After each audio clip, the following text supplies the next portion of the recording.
Hey everybody, it's Kim Dudash with Dudash Farms, and it is 6:45, so it is time for What's for Dinner at Dudash Farms. Actually, I think it's a little bit earlier than 6:45, but 6:44. it's 6:44.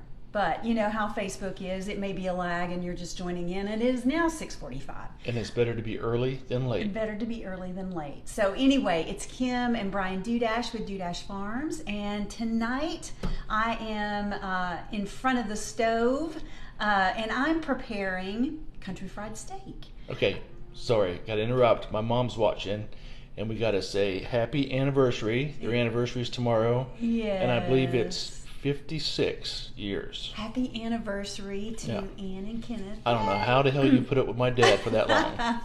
But she has, Yes. so she's a saint, right? So yes, happy anniversary, Ann and Kenneth. We're so we're celebrating with you for sure. And so yeah, tonight we're going to be making country fried steak. This is something that a lot of you have asked us. We're going to use our cube steak cut. A lot of people love the cube steak. They say it's awful tender, so we're going to do that. So we're going to make country fried steak, and we're also going to make gravy to go with it. Don't know that we'll have time to make the gravy to go on it, but so we're going to have country fried steak with gravy and mashed potatoes and green beans. So is there a difference between chicken fried steak and country fried steak? So there's no difference between chicken fried steak and country fried steak. Just where you're from? There is no chicken in chicken fried steak. The reason they call it chicken fried steak is because country fried steak has such a crispy breading on it that it's a lot like southern fried chicken. So that's why they call it chicken fried steak. So you may have gotten this at a restaurant. Definitely if you're from the South, if you're from East Tennessee, you have gotten country fried steak somewhere, I'm sure. But neither one of us said that we had it much growing up or even made it. And to be perfectly honest, this is something I would never order in a restaurant. Not because it's not delicious, but because this is probably one of the most fattening meals that we will we don't need to go into that. Yeah. So anyway, let's get started. Let me tell you a little bit about what we've got together. So what I've done is we've taken our cube steak out, and I've put it on some paper towels because I'm trying to get as much moisture out of these cuts as I possibly can, because we want to make sure that our breading sticks to it. So let me tell you what I've got in my flour mixture here, and it looks a little messy because we have a few made up so that we can show you at the end of this. So in my flour mixture, I have all-purpose flour, I have smoked paprika, I have garlic powder, I have onion powder, I have some baking soda and some baking powder. Why? Because it's going to help to make that breading super crispy. All right, and then I've added some salt and some pepper. So that is what is in my flour mixture. And then you'll notice that I have this other mixture over here. This is actually Stewksbury Farms buttermilk and eggs, okay? And you can also add Tabasco sauce to it. That's one of the things that they call for. We don't have it in here tonight, but you can add that. It doesn't really add a lot of heat, but it pulls out some flavor. So I have mixed together some Stewksbury buttermilk and some eggs. So what I'm going to do is I'm going to take one of my cube steaks here, and I'm going to cover it with the flour mixture, just sort of dredge it in the flour mixture. And then I'm going to sort of shake that off, make sure it's really covered. Shake it off. And we're going to dredge it. Let me put this over here. Probably. Melanie Clifford says, "I love your cube steak. Ah. I make it frequently. So delicious." So we're going to dredge this in our buttermilk and egg mixture. Shake that off, and then we're going to take it right back into that flour mixture. We're going to make sure that it's really good and covered. Right. Once we have it covered, so what this buttermilk and egg mixture does is it actually helps to hold that flour mixture on there. I'm going to make sure that's good and covered. Then I'm going to take it over here, and I'm just going to put it on this cooking sheet, and then I'm going to push this down. I want to make sure that breading stays in there, and I'm going to let this sit for just a minute. So press that in. So Donna May asks, I find cube steak to be dry. How can I prevent that? Well, honestly, Donna, I think it really is in what you put in your mixture, right? And you probably definitely don't want to overcook it, right? Yeah, that's true too. You're only doing it like 3 minutes on each side? 4 minutes on each side. That's exactly right. And we're not deep frying it. We're just shallow frying it in a pan. Yeah. But that's a very good question. Yeah, that's Donna. my gut feels. You just, You may like be liver, overcooking you don't it. want to. That's true. Liver, you definitely just cook it for a few minutes on each side, and that's it. Yeah. So here we go. This one's huge. So I will tell you that it's kind of hit or miss when you get some cube steak. You don't know what size you're getting. Yeah.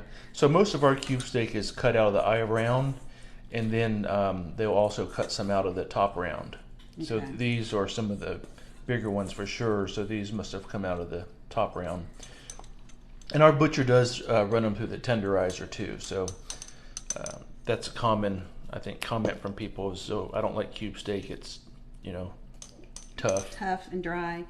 All right, so I'm gonna let that sit for a minute. You see I have more on my fingers probably, and you want to make sure that it's completely covered.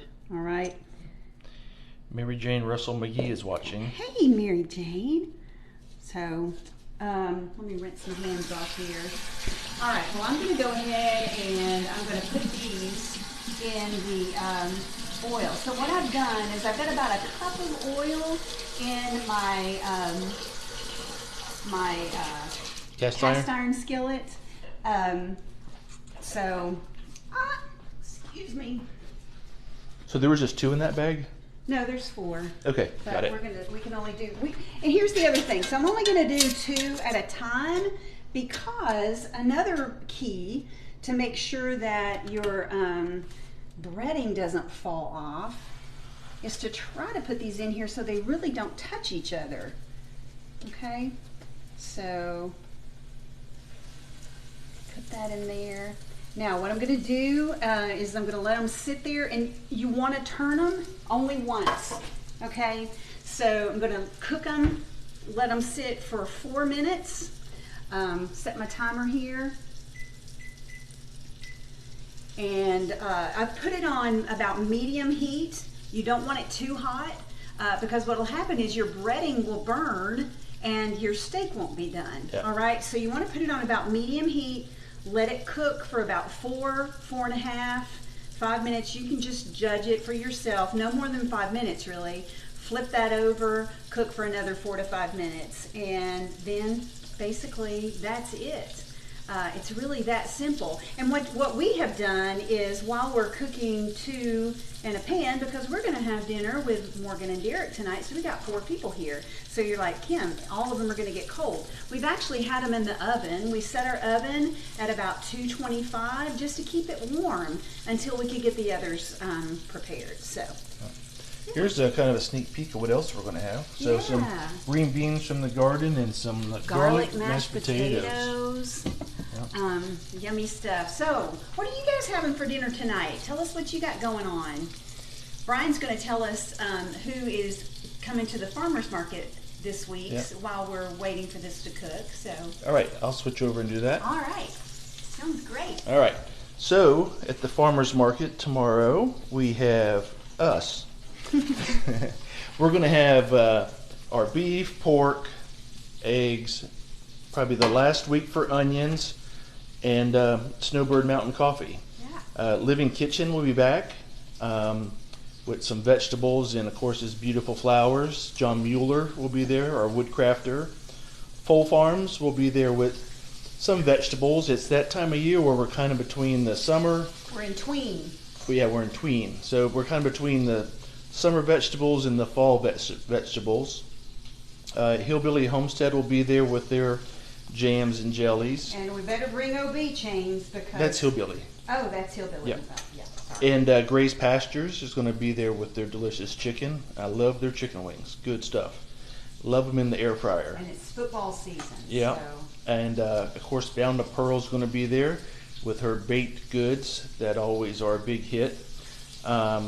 And Highway Homestead will be there, allegedly. Tomorrow is her due date, but she said she's going to be there. She's made a fresh batch of the salted caramels, and I'll bring the OB chains just in case. Just in case. Okay, so Donna Mae wants to know, what will you make your gravy from? Okay, so I'm not gonna. I will use my.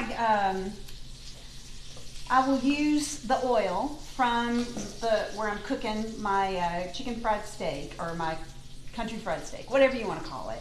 I'm not going to use it all. There's an awful lot of oil over there, but I'm going to use some of it. And then I will use flour. So I will create sort of a roux from some flour and the leftover oil from the chicken fried steak. And you don't want to take any of those little pieces of chicken fried steak that are left, or the crumbs that are left from this frying. You want that to be in your gravy, right? So we'll do that, and then we'll add milk, and we'll just continue to let it get thick, right? We'll stir it until it thickens up, and add some salt and pepper to that, and that'll be our gravy, and it'll be delicious. Your timer is about to go off there, Kimmy. Timer's about to go off. Perfect So timing. Donna Marie says we had Dudash liver, so good and tender. Oh, good. Yeah, glad to hear that. Yeah. I do like liver too. We haven't had it in a while. Our liver has been very popular. Actually, we were out until today. I know. So I'm going to flip this over. And look how yummy that looks, y'all. And because I've used that buttermilk mixture with the eggs, my breading has stayed on. And it looks so golden brown. And because it's got that baking soda, baking powder in there, it's crispy. Looks better than Cracker Barrel. Well, good. It should. We'll call it Kimmy's Country Fried Kimmy's Steak. Country Fried Steak. Yeah. So it does look really good. So we're gonna put my timer on for another 4 minutes. Let it cook a little longer. And so do you want me to plate it up, or what do you want me to do? Sure. While you're doing that, I'll talk a little bit about what we've been doing on the farm this week. So, yeah, we've had a busy week again, as usual. We're weaning some calves. So we're listening to them bawl for their moms, but it's something you got to do, or you're going to end up with a calf that's a year and a half old, still nursing. Right. And speaking of nursing, when we went to South Dakota a few weeks ago, we went and visited an Angus farm. They had these big mama cows, and they put these plastic rings in a few of their noses, and it's something I've only seen used on calves to get them to stop nursing. And we asked them why they were doing that, and they said that their cows were nursing off of each other. Never seen that, never heard of that before, so that was kind of interesting. So what else do we have going on? We got our third cutting of hay started, but I just heard some thunder. Luckily, it was just a small field to get started. The weather forecast looks good next week to get our big fields cut, and we're really thankful to have 3 cuttings of hay done by mid-September. Very fortunate. Went to the butcher this week. We took 3 cows today and came back with some beef and pork. Did have a flat tire on the trailer on the way home. Always something interesting. So that's pretty much it. Kimmy, that looks pretty good. Let me flip this over here. So yeah, I mean, this is minus the gravy, because we would be here for a lot longer, because I've got to prepare these other two steaks. Yep.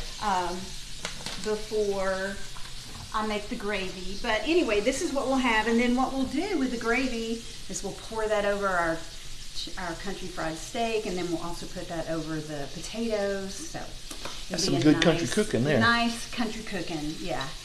Sounds great. Yeah. So there we go. And you can see this is I've still got about a minute or so, but this is looking really good. I have a feeling that this is probably going to be Derek and and Brian's country fried steak. These things are huge. But like I said, kind of hit or miss, depending. Yeah. But very good and tender. We actually did sample one a little bit earlier, and it was you have to, really right? It's quality control. That's right, quality Especially control. since we've never done this before. Yeah. So, and you can salt and pepper to taste if you want. Well, all of the ingredients will be, as far as the amount of our ingredients, that will be in our newsletter. So if you have not subscribed to our newsletter, make sure you go to dudashfarms.com and subscribe, because what we do is we send a newsletter once a month with all of the recipes of the meals that we've prepared. We love to share those with you. And if you want it beforehand, just shoot us an email at do-farms@gmail.com and we will send it to you. Okay, we'll shoot you back an email.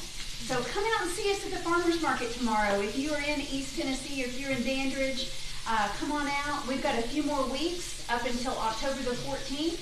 So we look forward to seeing you. Yep. Yeah. Weather looks good for tomorrow. Weather looks good so for come tomorrow. out and see us. We're fully stocked. Yeah, it'll be great. So all right. Thanks, you all. We appreciate you watching. Let's eat. All right. Brian says let's eat. Bye. See you guys.